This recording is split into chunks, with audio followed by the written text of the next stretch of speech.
we are sworn enemies. I am I am a hardcore fan of the St. Louis Cardinals, and Angelo is a hardcore fan of the Chicago Cubs. And anyone who knows baseball knows that that's a great rivalry. It's right up there with the Yankees and the Red Sox, Dodgers, Giants, Cubs, Cardinals. And it's one that's I don't take it seriously. I think it's a fun thing to have. It's a fun little when they go to Chicago or Chicago comes to St. Louis. It's a fun, needling thing. Angelo takes a little further. The 1 in 10 times the Cubs actually win something, my office is peppered and papered with Cub W's, which is okay. I still found one the other day. So, hi Angelo, how you doing today? I'm good, Paul. How you been, bro? Good, good. So, I know my history with the Cardinals comes from growing up in Springfield, Illinois, and St. Louis was only 90 minutes from our house. It's like it was close. My dad owned a restaurant, so he went to St. Louis. It was actually, I have to clarify, it was a Mexican food restaurant in the late 70s and 80s in central Illinois, which was pretty rare. I mean, Taco Bell wasn't even that popular back then in the area. So when he wanted supplies for his restaurant, a lot of times he had to go get it himself. It was hard to find distributors. So there were several times a month or every couple months probably that we would drive down to St. Louis where he found someone who could provide him some of the supplies he needed for his restaurant. Many trips to St. Louis, and additionally the beer distributors and people that brought that kind of stuff to the restaurant, he'd get tickets to games. So, we went quite often. I remember going to the old Busch Stadium and watching the great Ozzie Smith and Willie McGee and those players play, which was incredible as a kid. So tell me a little bit about your history with the Cubs. So I was actually born in Melrose Park, Illinois, which is a suburb on the northwest side of Chicago. I was born in the mid '80s. My father came to the country from. He was born in Spain. He grew up in Cuba, and then he migrated to Puerto Rico and decided to come to America. And he said, "Well, Chicago." He didn't want to go to New York because a lot of people in Puerto Rico end up in New York. So he says, "I'm just going to go to the next biggest town. I'm going to go to Chicago." Right. So he went to Chicago in the 70s. My mom migrated from the Middle East in the late 70s, early 80s. They met.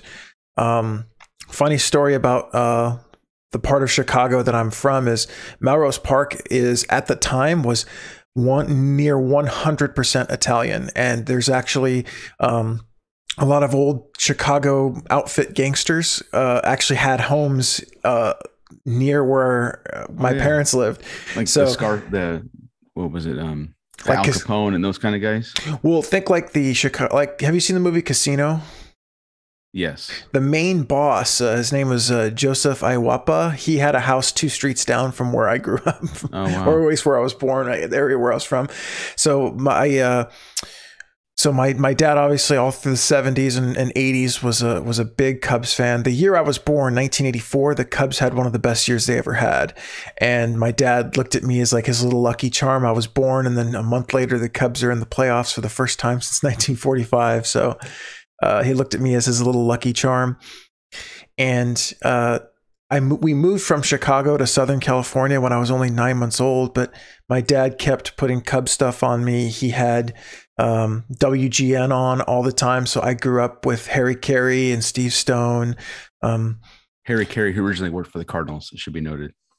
He did his best work in Chicago. That's right. He's known for being a Chicago guy, that's for sure. He was also a White Sox announcer too. Yeah. But I grew up in the 90s watching Harry Carey and listening to Harry Carey, watching the Sandberg and Grace and all those guys. And my dad decked me out in Cubs gear. And so it was kind of awkward to be a Cubs fan in Southern California and to never live there. I mean, I was 9 months old when I moved, so I didn't know.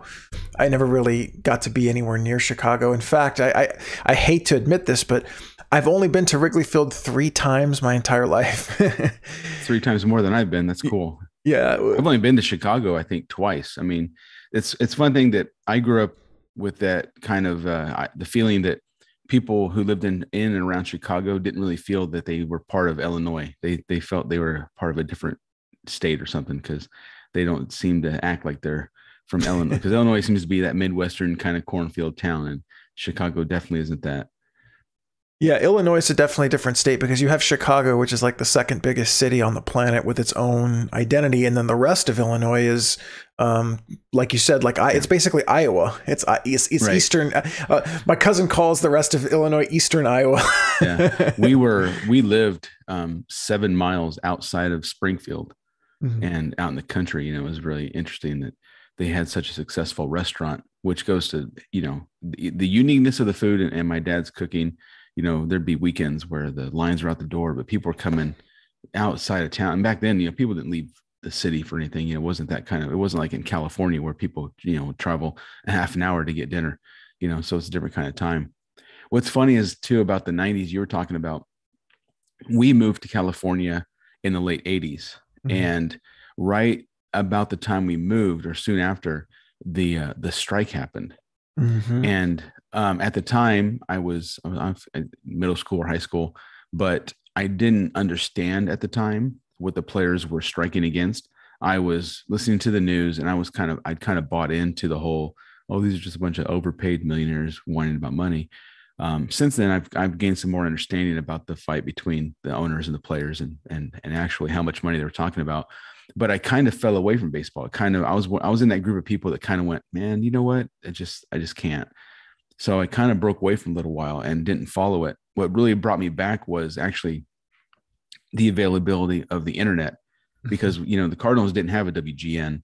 If you're on the other side of the Rocky Mountains from us, from California, then, you know, you could get KMOX. That's a pretty powerful radio station, and that broadcasts all over the Midwest. But we didn't have a way to really follow the teams like, you know, watching on WGN would do, or the Braves with WTBS.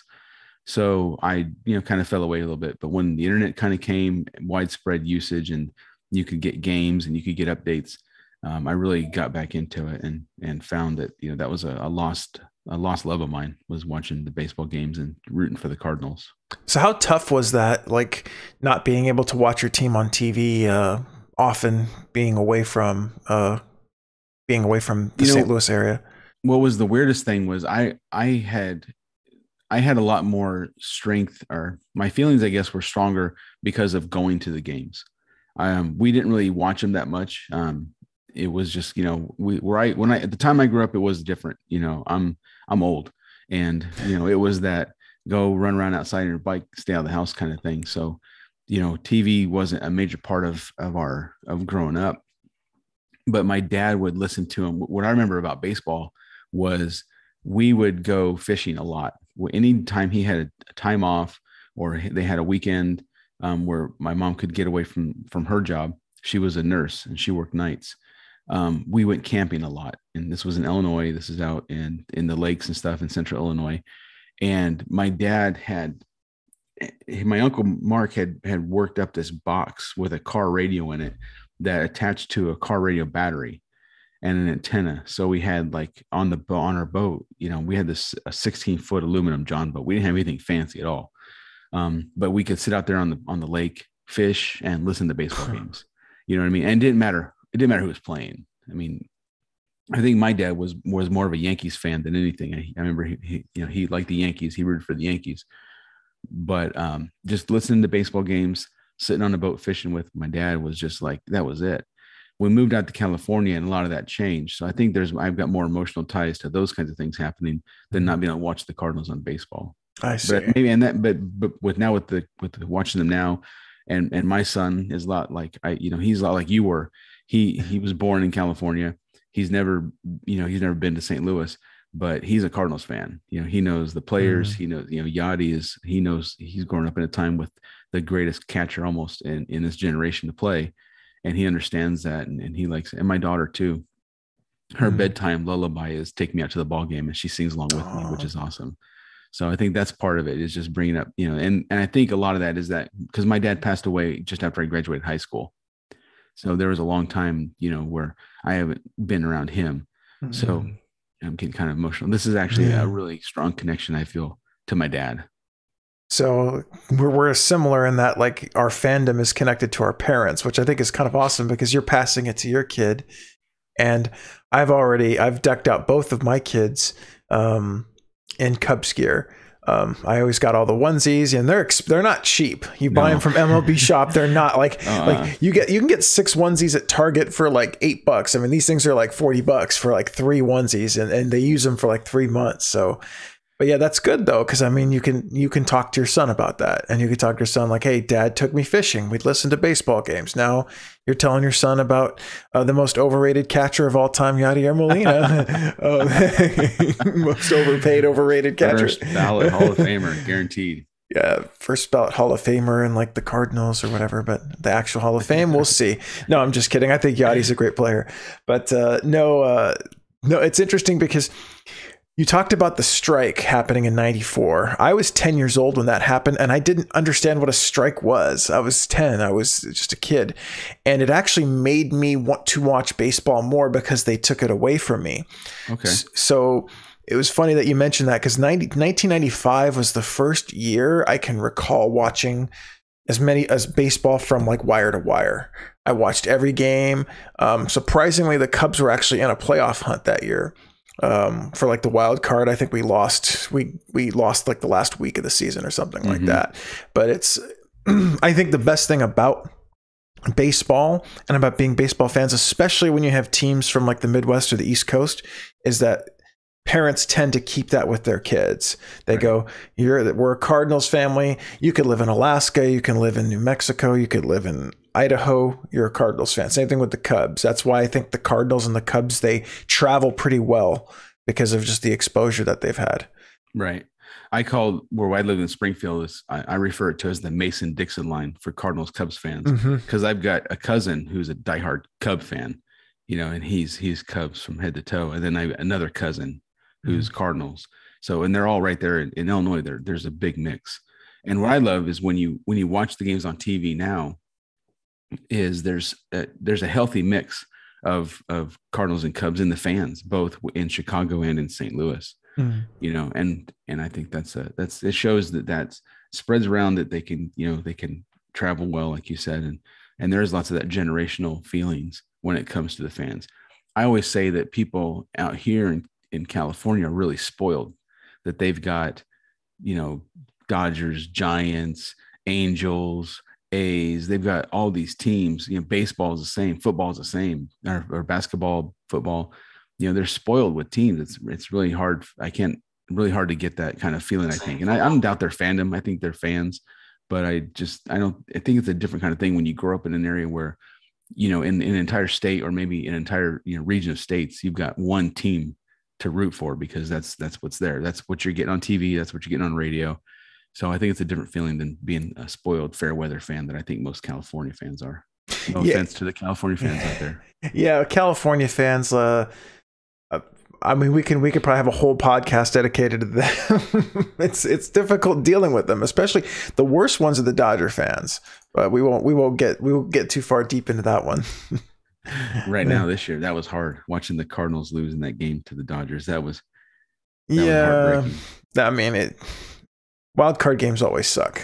I had read somewhere, and I agreed with it, that if the Dodgers had lost that one card wild game this year, guaranteed next year it would be a 3-game series, just because MLB. I mean, the Cubs are the same way. For some reason, after the Cubs won the World Series, every Sunday night baseball game on ESPN was the Cubs against somebody else. Every game, and then the Dodgers are the same. The Dodgers are winning, and they're all over the place. And that could be regional, there could be regional bias because of where we are. But I do know, and I can almost prove with empirical evidence, that throughout the season, you will not see a single Giants hat or Giants jersey until they start winning. And then all of a sudden, everybody goes in their closet, breaks out all their Giants gear, and now they're fans again. Well, you saw that. We got a couple of brothers-in-laws who are, I'm actually my wife's whole side of the family, they're A's fans, and I'll give them credit. They followed the A's, they've stuck with the A's all the way from before Moneyball to after Moneyball. They've been there with their team.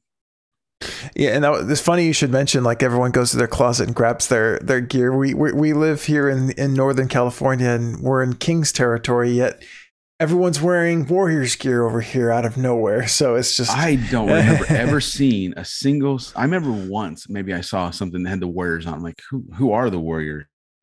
And then you're right. All of a sudden, Well, it's like a lost team, you know, they're like, it was a team you kind of forgot about, you know, and then all of a Mhm. sudden they get good and everyone's hopping on the bandwagon. Right. Yeah. Yeah. Awkward silence. I'll Yeah, I cut know. that Right? out. So when you, besides baseball, I mean, here's some common ground. I was a kid in Illinois in 85. I remember watching on Friday night videos, a local, I think it was ABC or NBC, the Chicago Bears doing the Super Bowl shuffle. And I remember watching all that and following the news, the controversy over Jim McMahon's headbands and the controversy over the refrigerator Perry's weight. So I know you weren't born yet, but do you have any kind of connection to the 85 Bears? So the only connection I have to the 85 Bears is that's all my dad and his friends and my older relatives ever talk about. Whenever we watch football, especially like in the early 90s, we'd be watching a football game like back when the Cowboys were having their little dynasty. And every time like my dad or my cousin would just sit back in their chair and go, hey, Angelino, you know, these Cowboys, they're good, but nothing like 85 Bears. Oh, they have linebacker Singletary. He smashed everyone. Yeah. So Yeah. he, I mean, people like, the Walter Payton and Daryl Singletary, they're still names that people know, which is incredible. It was a short-lived legacy, but I think we watched a show the other day with the guy from MTV, Johnny Bananas. He went to Chicago and he was taking a tour of the city, and he sits down with Mike Ditka in a bar, and they're just talking and seeing just like, the man that led that team. And he talks a little bit about playing football and about coaching the team. And then, even now, I'm not a huge football fan. I don't watch football at all anymore. But even now, like, I have some very, very vivid memories of watching that game and watching that season unfold. It was an incredible season. My dad was a huge football fan. He was born in Minnesota, St. Paul, Minnesota. He's been a Vikings fan forever. Our house, I mean, our boat that I talked about earlier was painted purple and it had a big gold V on the side.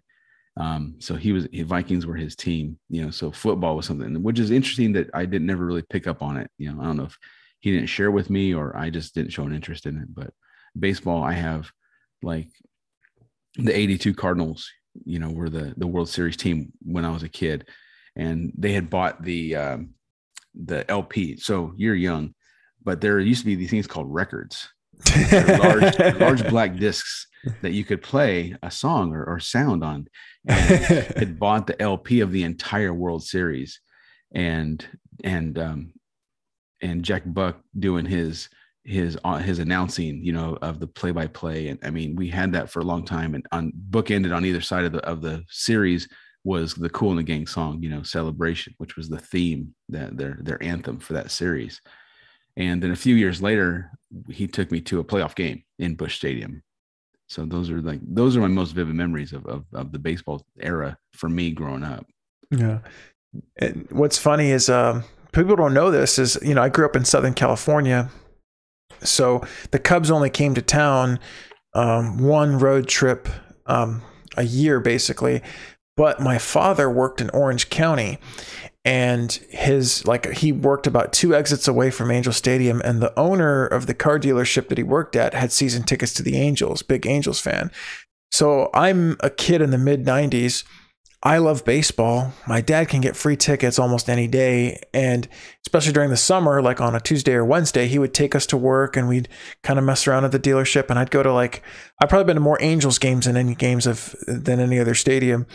So I grew up, and I wasn't an Angels fan. I just loved baseball, but I really liked watching Ken Griffey. Like I'd always ask for Mariners tickets or Indians tickets, just as at the time, I went to a game in 1997, and this is when the Mariners had Griffey, A-Rod, Buhner, Edgar Martinez, Randy Johnson. Wow. It was a crazy. So, growing up elsewhere, I still found ways to still be a fan of baseball in general. And a lot of that was Angels. And then towards the late 90s, once the Cubs kind of really started to heat up with Sosa and Kerry Wood, I started to ask my dad, hey, can you get us tickets to Dodgers tickets, and of course it wasn't that big of a deal because the Dodgers weren't selling out their games every day. Right. But the Cubs would come out to play. The Cubs fans would come out, which I thought was awesome. I'm like, okay, this is cool, to be in your own home, like kind of like a home away from home. So Right. I spent the early 2000s and the late 90s going to like every year I would look at the schedule. When are the Cubs coming to LA, and find the right game and stuff like that. So I found ways to try and stay as connected to the stadium as I could, and getting all the memorabilia. And I'm kicking myself because like I threw away all my stubs and like my programs that I had from back then. I am like kicking myself now because those are things you'd like to preserve. But I was like, oh, I'm never gonna want this stupid ticket stub and stuff like that. I think that's cool too, as you talk about how even then, I mean, the Cubs were in the, hadn't had any real championship contentions for years. But going to a game in Southern California and you're still seeing the contingent of Cub fans coming out, that speaks to their staying power and just the fandom that come up behind them. We took my son to a game, his first baseball game in 2015. We went to visit my brother-in-law, Scott, who he's on another episode.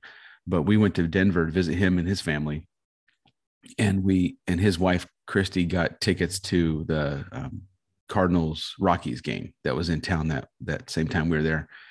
And so I got to take my son to his first Major League Baseball game. We've got pictures of our family all decked out in our Cardinals gear.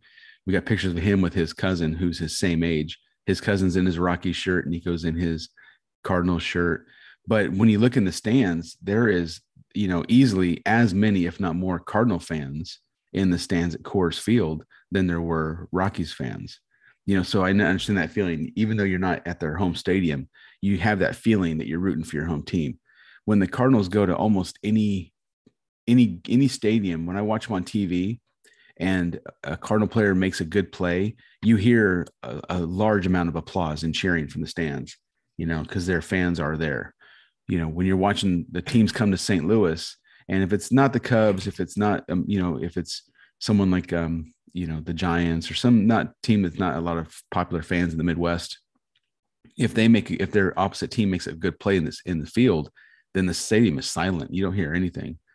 So to be in a foreign stadium, to be watching your team play from out of town, and then to hear the cheers coming, that shows you that there's that large contingent of fans that are following them around.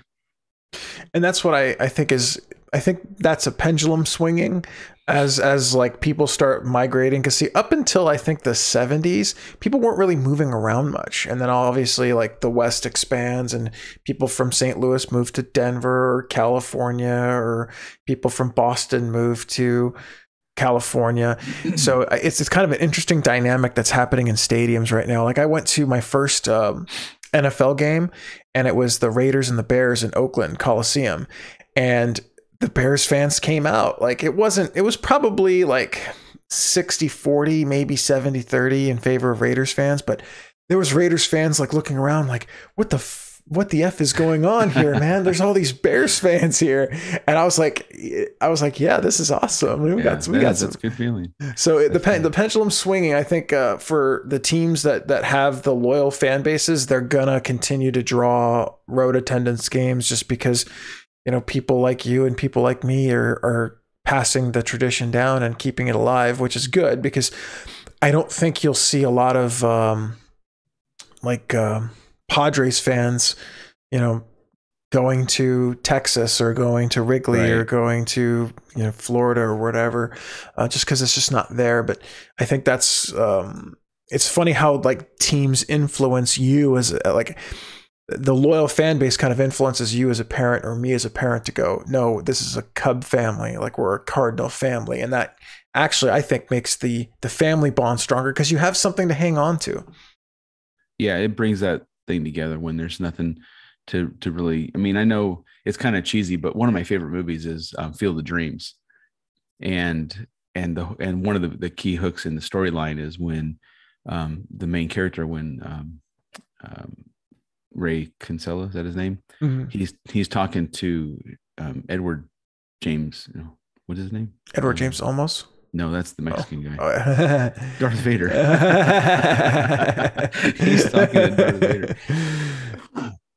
Anyway, and he's telling him about growing up and getting arguments with his dad. And he knew the one thing that he could do to hurt his dad's feelings was to criticize his dad's favorite player. So they find that, that there's that line in feeling of family is sometimes runs right along baseball, and they find those connections and they find ways to connect. And that's what happened in the movie. And it's a great movie because at the end he connects with his dad over a game of catch, and it's a happy ending. But it's true that you have, even if they're not like super fans. My dad wasn't a Cardinals super fan. He was a sports fan. He would during the 80s when beta recorders were new, VCRs were new, he'd record the Olympics and watch, ice skating or watch track and field and things like that, just because he liked watching sports. But, he did grow up giving me that feeling that, there's the sports are an important connection for the family, going to the games, being there together. He was a member of the booster club for the farm team. So in Springfield, Illinois started off as the Springfield Redbirds, and through some changes in the system, they became the Springfield Cardinals. And I can't remember if they were double A or A ball. I think they were either double A or triple A, but he was a booster member. So we had season tickets to them. We would go sometimes just, hey, you want to go to a baseball game? And we'd drive into Springfield and go watch the game in town. And we got to see some good players who end up going, and, Vince Coleman, I think, is one. And there's another guy named Teal Landrum who went up and played in the major leagues. But there was a lot of players who started there. And we would take the players fishing because they were in town, and, a lot of them didn't have any family back in the 80s and stuff. Minor league baseball was pretty, it was, I mean, it's still low paid, but there wasn't a lot of glamour to it. So, they would come out to a restaurant, they would eat. And so it was kind of cool being a kid hanging out with, I didn't make a real distinction between major league players and minor league players. They were baseball players. I could go watch them play on the field on Saturday night. And then the next weekend, we're taking them fishing before the game. So that's the kind of stuff that my dad, I thought, felt a connection to sports, and he gave that to me, and I'm hoping to pass that along. With my kid, it's more gaming, it's more internet sports, which is fine. He's up in his room right now. He was so excited about the newest release of some new Roblox game that's been delayed for a week, and I hear him in there with his friend on Zoom counting down until the time it was supposed to be released. So a love of sports and a love of competition, I think, is just regardless of the sport or the platform, I think is what we're doing, is what we're passing down to our kids. So how, because my kids are still young, they're 3 and 1. How did you introduce baseball, and how do you, like, if I'm going to introduce baseball and the Cubs to my kids, how did you do it successfully? Because there are some kids out there that may not like baseball or may not want to watch. With me, it was it's watching it when he's around and talking about it when he's around. I was never like, come in here, sit down and watch the game. It's not a requirement, because then it's like chores. But, when it's on, and if some really cool play happened, then because we have DVR, I'd rewind it. Hey, Nico, come here, look at this real quick. And I show him a cool play. Look at how cool that was, how he fielded the ball and how we got it to the first baseman, before that guy's running really fast. So little things like that when he was younger. And my wife's got a picture of us. I had my phone out and I was watching the MLB Network on my phone. And this was when Matt Carpenter was hot. He's still a good baseball player, but for a minute he had a streak where every time he went to bat, he was going to get a double or a triple or a home run. So like there's a little video where Nico's sitting on my lap, we're watching the game, and Nico's going, yeah, let's go, Matt Carpenter. Let's go, Matt Carpenter. And then he hits a good ball and Nico, yay. And then he's gone, so like he made a connection with people. So that when people came on, hey, Nico, Yachty's coming to bat. Let's go watch Yachty. Okay. And then he, but little bits of that when he was little. And then, and he was 12, 13.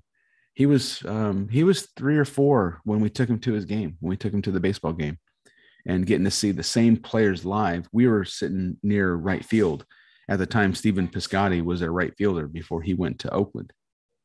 So we are maybe 10, 15 rows up from the field.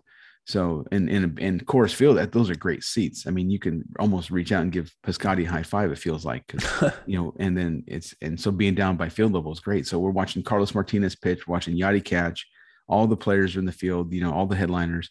And so he got to see these people that he'd heard about. He knows their names, and now he's seeing them in real life, and he's cheering for them. So I think the main thing is it was never a forced thing. It was never come sit down and watch baseball. It was never, hey, the game's on, the benefit we have in our time is things like DVR. I don't ever watch a game live just because I want to be able to concentrate on it, I want to enjoy it, and I don't want to ignore my kids when the game's on. So, I'll watch it. If we're home and they want something, I can pause it and we can do something. We can go, take a break, go to the park, have lunch. But so that helps too. It's not my main focus. It's not something that my kids are being ignored over. So there's no animosity being formed either over it. So, and I think that happens sometimes as people feel like, our kids grow up feeling like, well, this hobby of my dad's is more important than I am. So I don't like that hobby. So we try to keep that. So I don't know how you're going to do it, because the Cubs are inherently unlikable. So you have another additional hurdle to get over. Oh, funny. No, the funny part is I've been, trying to get baseball on this year, and every time my oldest son Antonio will say, "Who's that, Daddy? Who's that?" But like, it's just the same pitcher. Like, they cut to the pitcher, cut to the batter, cut to the pitcher. So I have to ask him, "Who's that?" And then he'd ask, "Oh, what's going on?" And I can remember when I was like 8 or 9. My dad was watching a game on the weekend, and I just wanted to be next to my dad, so I just sat next to him and watched the game and asked all the questions like, "What's a fastball, Daddy? What's a curveball? Like, what does he mean when he says off speed at 3 and 2 or something like that?" Exactly, and that's it. You're doing it. So I'm hoping. Well, the great thing is with technology and with like streaming services, if if we spend the money, you'll never miss a game. Which I think is really cool, because back when I was a kid, we had WGN, but we didn't have DVR. We didn't have, and not every game was on WGN. Right. And not every game came on, like games were on while I was in school. So with my kids, it's like, okay, Cubs are playing at 1. When you get home, we'll go to the streaming app and we'll watch the game together. So those are things that I'm planning to do with them, just to kind of get them indoctrinated. But my oldest son, indoctrinated is a good word. Yeah. I know, right? Dude, my oldest son, he has a T-ball set. He's getting good at hitting that ball, and I'm tossing it to him. He's not hitting off the tee. Like, I'm tossing it to him, and he can throw too. And my 1-year-old is throwing really hard with his left hand. Wow. Yeah. Nice. Left-handed pitchers he can make money. Dude, I'm telling you, when I was in college, there was a buddy of mine. He was a pitcher, and the college I went to, Cal Poly Pomona, we had a decent baseball team, but we weren't D1. But he was a left-hander, and a buddy of mine that was talking to him goes, "Oh yeah, I heard you're going to get drafted next year, and you might transfer to USC." And I'm like, "Dude, you're that good?" And he says, "Not really. I'm a lefty, and I throw about 89, but I'm going to get drafted." Yeah. So, I think you hit on a little bit. So you learned baseball, and you're interested in baseball developed because you would sit up next to your dad and watch games with him. And ask him questions. So I have to assume, and I'll let you expand on this. I have to assume that, number one, he answered your questions, which is why you stuck around. You didn't feel ignored. And number two, you wanted to be close to your dad. So what aspects and what kind of characteristics of your dad do you think helped fuel that in little Angelo? So my dad always answered my questions because he kind of liked having the answers, I guess. So yes, he answered all of my questions. And because he worked long hours, he'd come home, and on whatever days he had off, he needed to sit down and rest on the couch. So he wanted to be next to me, and I wanted to be next to him because I missed him and I loved him. And he always answered my questions. He never got upset that I was interrupting the game. He never got mad that I would talk during a big moment, because I would ask, what's a hit and run? Like, what does that mean? How does that affect the game? And he never, to his credit, he never was impatient, or he never got frustrated, because I think we're all human. Sometimes we get frustrated at at things, but no.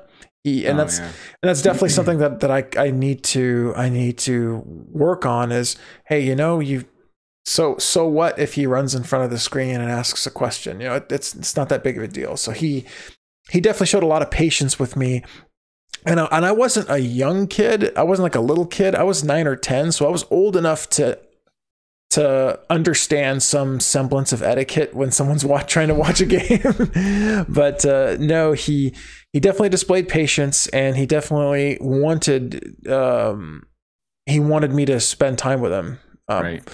But he wasn't necessarily like, he didn't really care whether I played it or not. It didn't really, but he was more interested in just talking to me, I guess. So yeah.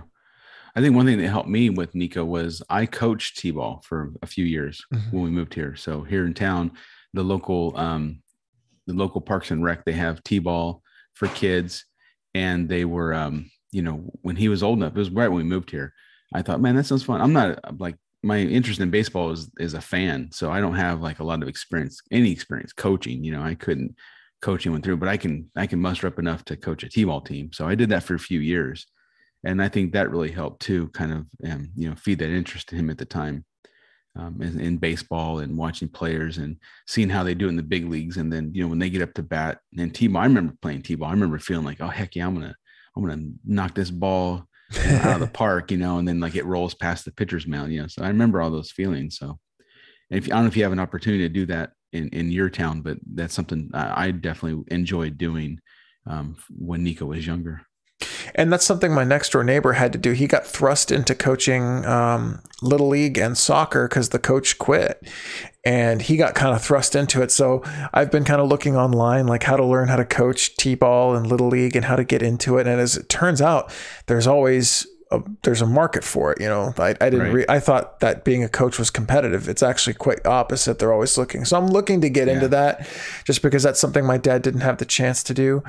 But yeah, I'd love to coach. I'd love to be there, because if you're coaching, you become more invested in it. Your kid's like, yeah, daddy's the coach. He's our coach. And I was just looking for some way to make it more than just, okay, I'm dropping you off at T-ball practice, or I'm just going to watch you play. I'm going to be right there with you coaching. Even now, I'm not that kind of parent. Like anything they have extracurricular, I go. And I'm taking pictures. I'm the parent there taking pictures. Nico's going to karate now. He's been going there for almost a year.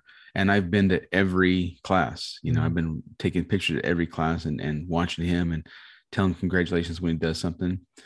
Along the lines of what you're talking about with the coaching, there's a thing that when you became a coach, you had to join this thing called the Positive Coaching Alliance.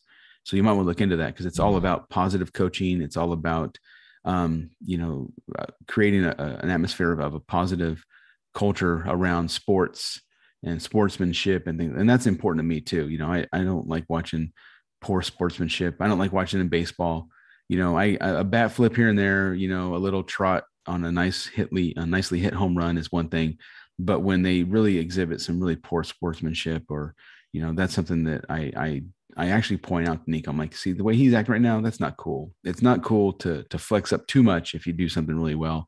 And it's definitely not cool to let, a bad call or a bad play go against you and let that affect how you're going to play the next one. So as you mentioned, I thought about that group. You can check them out.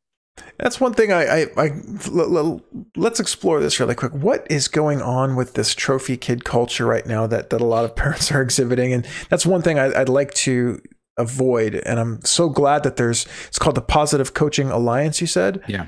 So I'm gonna Google that here in a minute. But I'd like for the pendulum to swing away from, we're here to win, and if your kid's not good enough, he's sitting on the bench, and just this kind of win at all costs nature for children. It's really unfortunate. I think that's kind of I think it's not just in sports. It's not just in kids. It's our society right now. And, it's tough, because it's really heartbreaking to see, it's in this, my group over here, we're right and you're wrong, because I believe this, I'm right. And because you don't believe what I believe, you're wrong. I'm with this team and we're going to win. And then you guys are going to be losers. we're going to own you, those kinds of, that attitude, I think, is definitely, it is in sports, and it's bled out into other areas of our life, which is unfortunate. But I do think that, when you get your kid into sports, the only way to really kind of avoid that is to be the proactive parent, to not be the parent who just drops your kid off and then goes to Starbucks while your kid is in practice, because it's practice where the coach is exhibiting the behavior that influences the children. Mm-hmm. The games are, some, I know soccer goes a long time, but like T-ball games are 45 minutes on a Saturday morning. There's no influence there. But when you're coaching the kids and you're with them 2 or 3 days a week for an hour or so, then your behavior and your attitude is being imparted on these, impressionable kids. So if the parents out there who are listening, if you want to help stem this feeling of everybody who doesn't think you are right is wrong, and because they're wrong, they're idiots or they're morons or, whatever they are, whatever pejorative you want to use, then you got to show up at the practices. You got to be there on the daily to see what your kids are being taught. And it's good when school too. We've always made a very strong effort to be involved in our kids' schools. We know really well, we're really good friends with the principal of the school here. He's a great guy. He is a Giants fan, but he's a really nice guy. And, we can talk about things like that. We can joke around about baseball, but we can have serious discussions about our kids' educations. And his teachers, we've always been in contact with. We would either have one of his first grade teacher we could go and talk to every day after class. We'd pick him up from class with the other kids, and we would just check in. How was today? And we'd get a little report about how his behavior was that day. And right now he's in 4th grade, and the teacher sends out a daily email with the homework that's due that night, the homework they're supposed to be doing. And she has a little code for each student that only the parents know, a little number code. Number 22 didn't turn in this assignment that was due today. So there's that communication about homework and things like that. And then there's also the email, so we have her email address. So if there was a question or comment, there's communication there. So those are all things that, it's not going to change society on the whole. It's not going to make this big wave of a change. But I think if the parents out there can figure out how to make those points in their lives important. And I know everybody's got jobs, everybody's got things to do. We're all busy. So it's just a matter of prioritizing though. What's a priority in your life? Is it going to be to have that 10 minutes? I'm telling you, I'd love to have just a 10-minute period of time of my day where I don't have anyone around me, where I don't have anyone to talk to, where I don't have any responsibilities, and I can just sit there and do something in complete silence for 10 minutes. And those are rare, but when they happen, you take them. But I don't prioritize that 10 minutes of time over making sure that my kids are getting a good influence in their school, in their karate class, in the games they're playing. So those are all things that you just have to prioritize. Well, I think it also boils down to not taking things so seriously. Like you go on YouTube now and there are fights at Little League games, there's fights at soccer fields. And to me, it's almost like, well, why are we in, that's like the worst thing you could ever do, is get into a fight with another adult because of what's happening on that field. Right. And that's something I think that I think a lot of dads out there need to realize, that their kids are not, you don't live vicariously through your kids. And I get it, right? Like I was thinking about this the other day, and it's kind of hard not to. So I do have some sympathy for parents, because being a parent is time consuming. I think you have a grand total of like 1 hour a day where I can actually like rest and things of that nature. And so your kids are your life. So you want them to do well. And in a lot of ways, they are reflective of what you've influenced them, and they look like you, and sometimes they have the same mannerisms you do. And obviously it's pretty damn clear with Vlad Jr. and Fernando Tatis Jr. that talent right. is genetic, right? Like it's genetic. Yeah. So I get it, right? You get frustrated because your kids aren't performing well, or you get upset at the ball field, but I think everyone needs to kind of take a step back and realize that, I didn't get the opportunity. I've only played baseball one season when I was a kid. It was winter ball in junior high, and it was the best season I ever had. And I didn't even like the first game we lost. I cried because I was just a little kid. Mm-hmm. But ever since then, it was all about just playing. Like I just wanted to play, and I think that that's something that we could all take in and say, just take it as a gift to go out there and play sports as a kid, because there's some kids out there that are fighting for a meal, and we should all just take a step back and realize, like, hey, we should be happy that we have this game, that we have parents that are willing to dedicate the time to coach and things of that nature. So that way we don't have to go on YouTube and watch parents duking it out because some kid got ejected for a bat flip or something like that. Right. Yeah. And so again, you touched on too, the parents have to demonstrate the behavior they want to see as well. It's not just on the coaches. It's not just on the teachers. Exactly. It's not just on internet. It's on the parents. They have to, I see things that my kids do that I'm like, oh, that's me.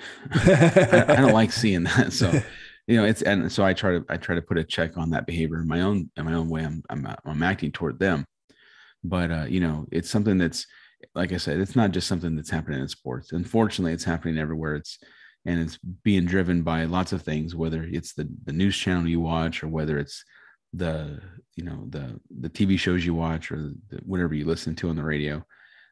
But it's something that we can fix, I think. And I had a part of the talk with Scott was about how hopefully this, as the generations come up behind us, they can see things that are different and that they want to change, and maybe it'll be better for them. I already see, like, the way that people respond to, racism and, sexual harassment, those kinds of ideas get a lot more discussion. Whether or not people accept them or not, that's, people are still making up their minds, and that's, something that they do as they grow. But I think the platform for discussion for sensitive topics is a lot more open than it used to be. There was a time when you just didn't bring up certain topics in public. You just didn't talk about certain things. And now those conversations are happening. And whether minds are being changed, I don't know. But at least there's a conversation going on. And if the kids are listening to these conversations, then the kids can maybe form some of their own ideas. And the kids, the generations behind us can make some evolution in those areas. And that's the cool thing about being, I guess, a kid in this day and age, is we didn't have podcasts in the 90s. I mean, you were lucky to get 2 minutes on CNN with talking heads. So now your kids and my kids are going to go back and look at this episode and look at all your episodes of the Dad Stuff podcast, and they're going to see, look at what my dad was talking about, and they'll listen, and they're going to want to listen to it. I would give anything to listen to anything my dad had to say back then, right? Like I'd give anything to hear that.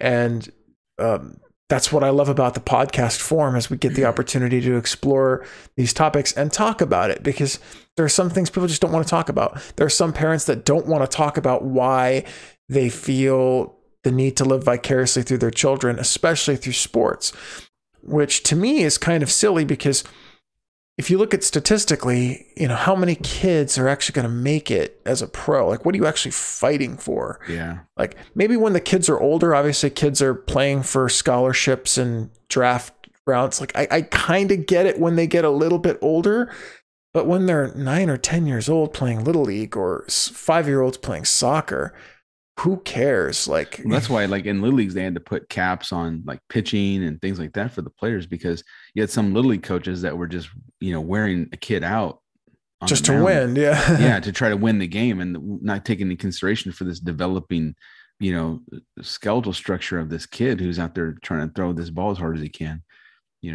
I think what you said about podcasts really kind of touched me, because I know I would give anything to sit down and have a conversation with my dad.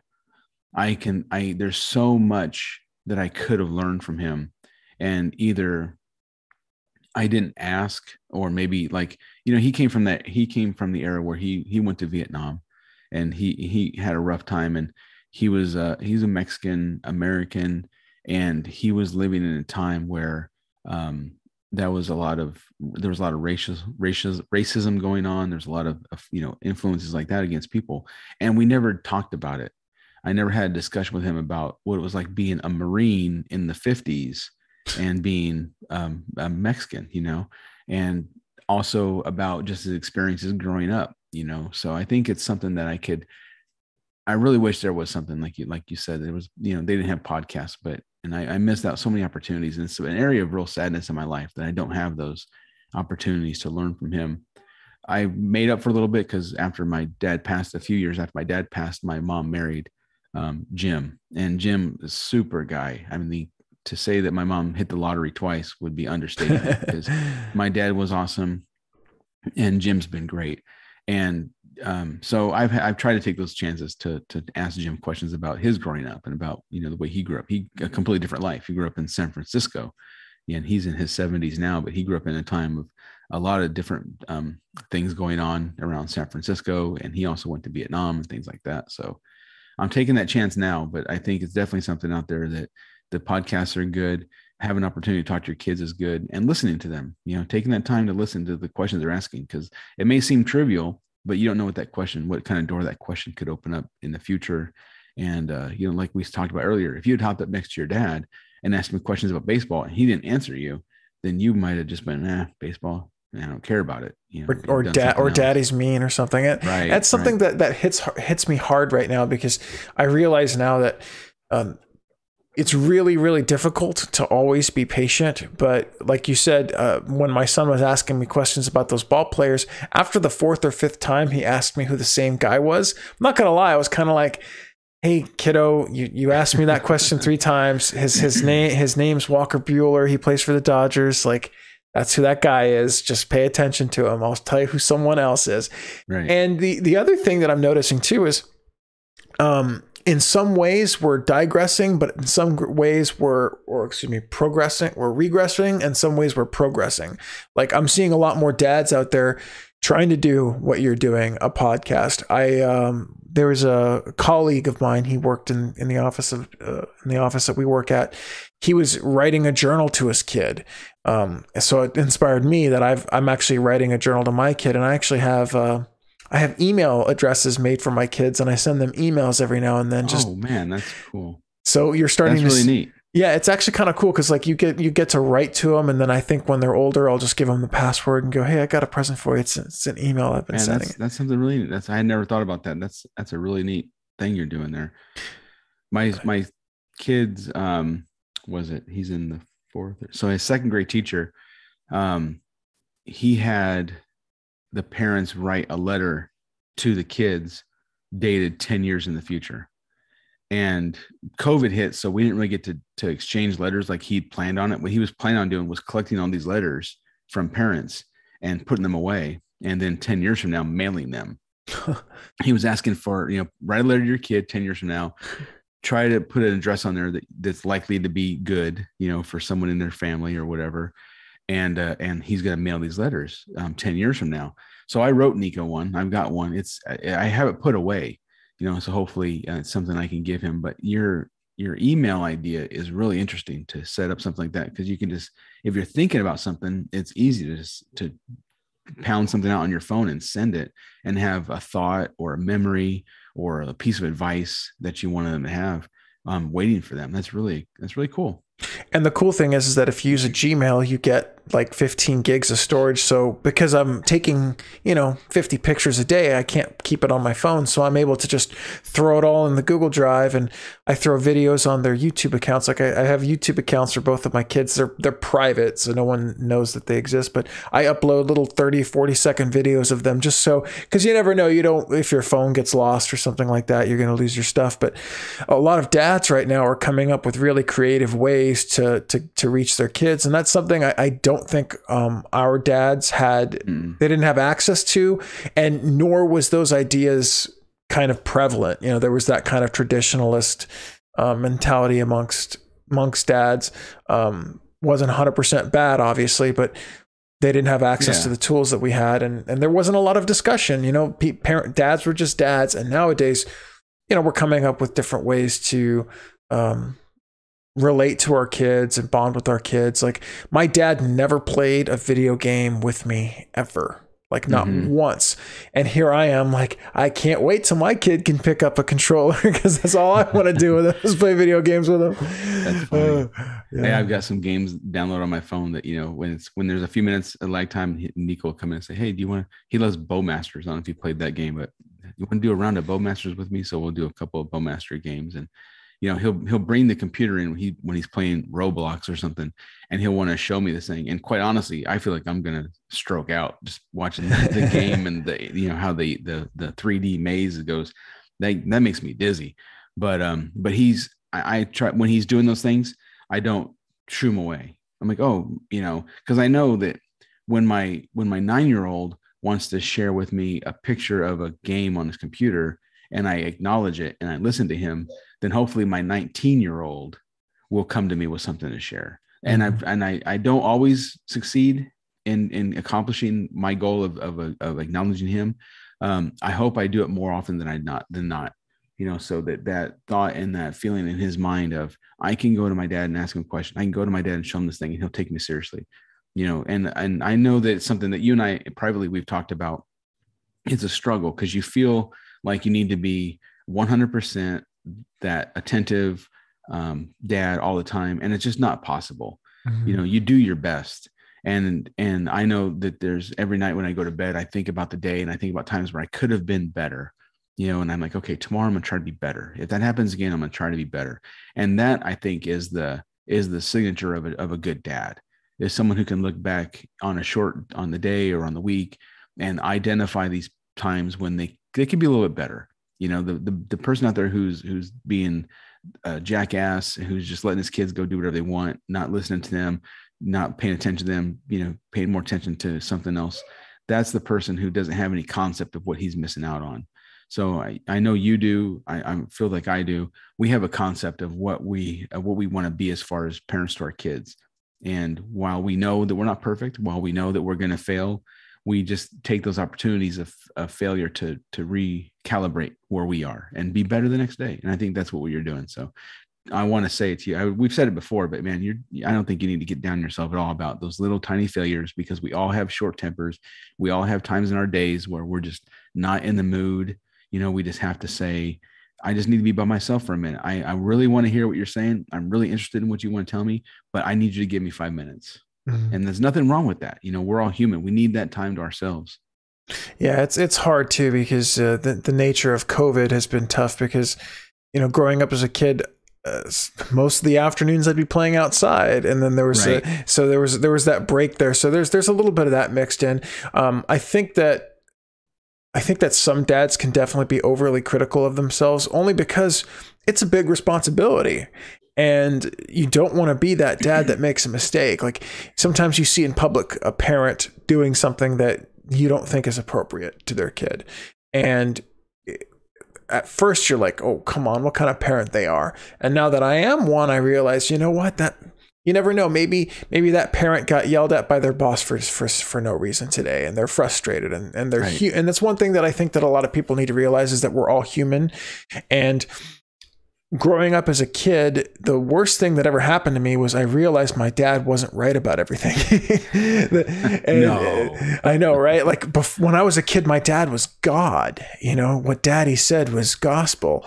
And now that he wasn't right about everything. And that's something that I want to convey to my kid. Like, hey, daddy doesn't always know what's going on. And sometimes that's happened. Like, one time my son asked me, hey, daddy, which flavor of cookie is better, this one or this one? I says, I don't know. Why don't we try it and find out? And it was more of a curiosity moment for him. Mm-hmm. And so not having all the answers is okay. Messing up is okay. But it's just, it comes to the point where a lot of that pressure that gets put on parents to make sure their kids are doing well, it can be overwhelming. And I think we all need to kind of reevaluate what life actually is and what we actually want for our kids, and have those conversations with your right. spouse or with your kids, and go, hey, you know what? Maybe we need a daddy son day, or maybe this weekend you need to go play in the park by yourself, or not by yourself, with like your friends or something, right. just something to take the pressure off, because with COVID and working from home, I'm with my kids all day long. So you kind of need that break. There needs to be a separation. There needs to be a break. Yeah. Yeah. And the problem is there's not that many places open to do it. So until we can get past the pandemic 100%, then it might be a little bit easier. Right. I think something you said earlier touched on something I was thinking about was, some parents may get on themselves about being too harsh. Some parents or too permissive. I think a lot of that comes from, I mean, I think my dad was, he was pretty even keeled. Like I have one memory where my dad got really upset at something I did. And it was because I messed up our car. I'd done something to the door lock of our car that had jammed it where he couldn't get in. And he was really angry about that, which I understand. But I don't have like maybe another couple memories as a kid. But for the most part, he wasn't overly stern. He wasn't overly permissive. He was just an even keeled kind of guy. You know what I mean? He was busy. He worked really hard. But when he was relaxing and we were, like I said, fishing or camping or going to a baseball game, he was in that moment. I think there's a lot of dads and parents in general who grew up with either parents on different sides of that spectrum, either overly permissive or overly stern. Mm-hmm. And I think the parents can find themselves going too far the opposite direction because they don't want to be like their dad. I don't want to be like my dad and be, a hard ass. Every time I ask for help, he told me to kick rocks. I want to be the kind of dad that, is accepting and helps his kid. But you can do that to the point where you are harming yourself and your own mental health because you can't be that dad. You can't always be there. If you get on yourself about trying to be that person, you're going to fail. On the same end, there's people who had parents who were overly stern, who became too permissive, and either they didn't discipline their kids at all, or they tried to dismiss anything their kid did as not their fault. So you have that parent who, instead of disciplining their child, they taught their child that you can do no wrong. So whatever you do is okay. And that kid's not going to grow up, adjusted well to society. Yeah. It's a tough balancing act to find that point in your life where I'm not too strict on my kids. I'm not too permissive on the kids. And I'm giving them a sense of responsibility, but at the same time, because like, here's an example, like Nico's I let him, when he first started gaming, I let him use an old iPad, an old Apple laptop we had, and he was using that forever. It was getting tore up. The keys were not getting knocked off. It was filthy from his dirty, grubby fingers. And then one day he knocks over a cup of water all over the keyboard, and the thing just dies, just immediately, just black screen. So I went online, I looked for some ideas on maybe how to try to dry it out to recover it. It didn't work. The thing was gone. So I told him, I said, well, number one, you broke a rule. You had a cup of water by the computer. That's a rule. No food, no drink around the computer. And number two, you didn't take care of this. I warned you over and over again about trying to take care of this computer. When I saw the keys start going missing, when I saw how filthy the keyboard was, I was giving him warnings, and he didn't heed the warnings. When it came time to replace that computer, he kicked in money. He had money, his piggy bank. I said, listen, you're going to, and it kills me. Like to this day, to think about it, I feel bad because I didn't want to do this, but I really felt like this was a teaching moment for him that, you have to suffer some consequences for the behavior that you did. So now, he kicked in some money. We bought him a new computer, and this one's it's not as bad, and he's not eating and drinking by like he used to, but it's not being taken care of the way I would like it to be. So I'm giving him little warnings now. Hey, you've already come out of pocket a little bit of money for this thing. If this one breaks, unless you can buy a new one, you're going to be without a computer. So take care. So I'm giving him those reminders of how things went. So hopefully that helps in the future. We'll see if he takes better care of this computer than he did the first one. But it was tough for me. It was tough for me to tell him, yeah, hand over the cash, brah. You're paying out. That's a great lesson, though. That's like I have a token system with my oldest son, and he knows if he does well, he gets a token, and then he can buy 10 tokens. He can buy a toy with 10 tokens or something like that. And then one time I said, hey, if you don't listen to daddy, daddy's going to take 2 tokens away. And he just said, okay. And then I walked in, I took 2 tokens, and I put them back in where I store the extra ones. So that's life, though. I mean, if you speed, you get pulled over, the ticket costs like $500. Right. That's just the way life is. So I know that had to have been hard to do, but it was the right thing to do. Yeah. And it doesn't sound like he's too broken up over it. No, he really isn't. So yeah. Well, man, I know we've been talking for a minute. I appreciate you today. I think this was a great talk. I'm really excited about going back over this and getting it ready for publishing. So is there any final thoughts you have before we sign off? No, just wanted to say how awesome it is to be a Cub fan, and how, how much it must suck to be a Cardinal fan right now. I mean, are the Cubs even a team anymore? I mean, they got rid of all their players. Well, yeah, we're rebuilding, We didn't lose a wild card game on a walk-off home run, though. Last Ouch. last time we played you guys in the postseason, we won. So go Yeah, Cubs. last time you went to the World Series, you won. I mean, that happens. Yeah. So it happens every 100 years. It happens. But yeah, great talk, man. I had a great time. You take care, Angela. I appreciate you, man.